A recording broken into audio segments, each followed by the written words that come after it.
Hello and welcome back to another video, and today I want to talk about some gaming gifts that I would like to receive, but I know we're never going to see. Now these are games that I think, mostly Nintendo, could profit greatly off of, but we're just never going to get them.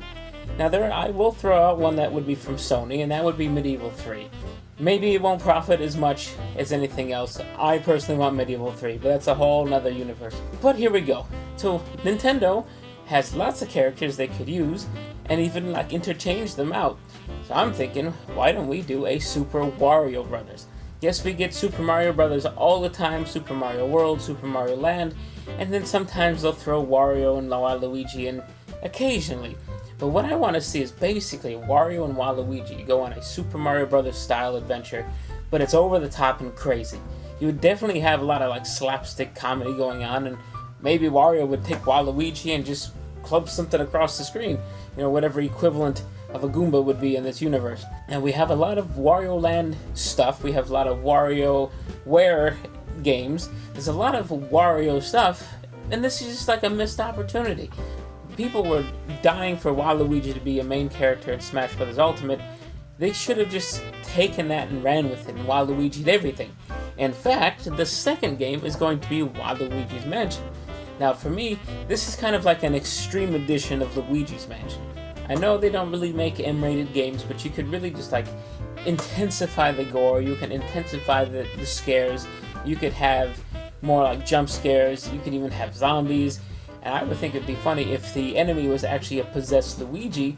It's kind of just flipping the script from Luigi's Mansion, which is technically what Waluigi is in general.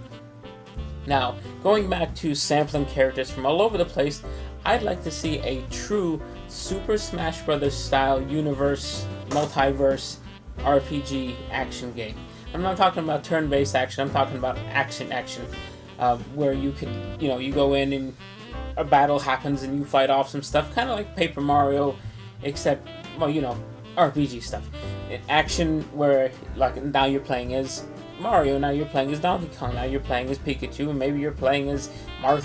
You can just hop between characters. This is really a missed opportunity. They could utilize what they've already done, especially Smash Bros. Ultimate, when you have, 50 characters? You've gotten permission to use people like Kazuya from Tekken, you've got, the guy from, Steve from Minecraft, you got all these characters. Throw them into an action game, and I know everybody would buy that. So, these are things that we might see on, the Switch 2, or whatever we're going to get coming up in the future. But I'm also curious if, there's another missed opportunity here. Nintendo, PlayStation, not so much Xbox, even Sega, they could still produce games for their old consoles. Yeah, I know, why would they do that? But hear me out here. So let's say, all of a sudden, Nintendo announced we're going to make the actual Super Mario Bros. 4 for the NES. It'll also be available on the new console, but there is also a physical version coming out for the NES. That would be amazing. Let's imagine that they do Donkey Kong Country 4. Let's say Microsoft is really needing money, and they say, hey Nintendo, here, take Rareware back from us. We're just destroying them anyway, so who cares? Have them back, make some Banjo-Kazooies, make some Donkey Kong Countries, and all of a sudden we start getting Nintendo cartridges. Now, I know it's not out of the question because people like Limited Run are doing that anyway. So, it is possible. Now, the true, ultimate goal behind this is, let's say, after we've had a new Super Mario Brothers, let's say we had Pokemon Purple version coming out for the Game Boy, let's say they start reprinting games we didn't get a lot of, things that are expensive now. There is a company that is doing that, and who would have ever guessed it was Atari? So Atari is doing plot number 1, where they're making new games and they're putting them out on the old console. This Mr. Run and Jump was something on the VCS. They made a 2600 version, and you can buy it boxed. There's a cartridge in here. There's no manual. Fine, whatever. It was $30. Not bad. And then, one of my favorite games on the 7800, which was incredibly expensive, loose was going for $70+ for a while. Complete in box, you're looking $150 to $200. Ninja Golf got a reprint. Yes, Ninja Golf is now something in the $30 range. This to me is another just missed opportunity for all these companies. Imagine you go into a GameStop. Unfortunately, we don't have. I was going to say Toys R Us, but that doesn't exist. But let's say you went into an imaginary Toys. This is all imaginary. Like you went into the imaginary Toys R Us, and there you are. You got the PS5. You got the Xbox. Yeah, right. That's probably not going to be there by then. You'll have the Switch 2, and then you'll have PS2. You'll have Super Nintendo. You'll have Dreamcast. All this, reprinting games from the official companies made on like quality, not like repro where it's questionable, is it okay? Stuff Limited Run makes is pretty high quality. I know they had some issues with CD based things, I know.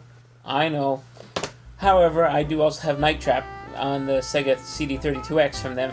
It doesn't appear to be just like a burnt disc. It seems to be higher quality. The cartridges that they put out are really high quality. I have the Rugrats one on NES. I just didn't bring it over. What are they putting out now? Battle Tanks, I think, is coming out.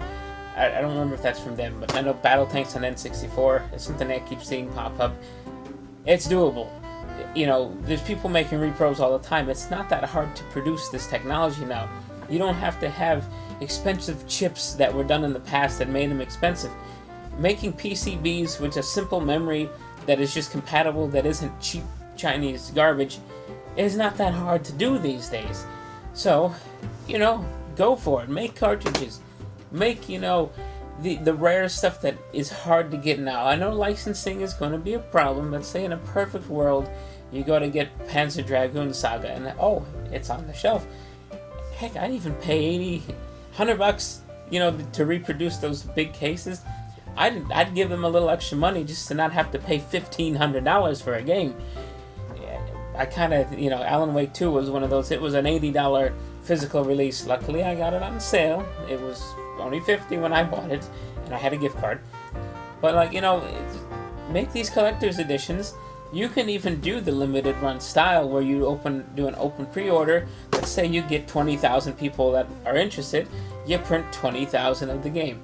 You just have a factory that has the basics, and then, you want to put out, Hunting Grounds or Kuan or whatever the expensive games that were on PS2.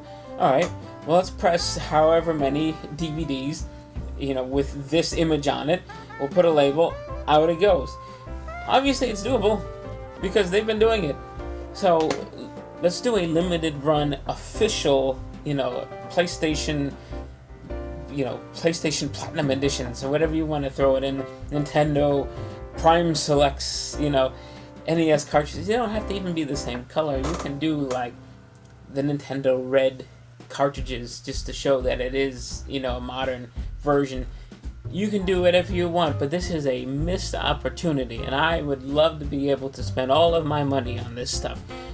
But sadly, all of these precious gifts that I know would sell crazy, we're just not going to get them because these companies aren't interested in launching, unfortunately.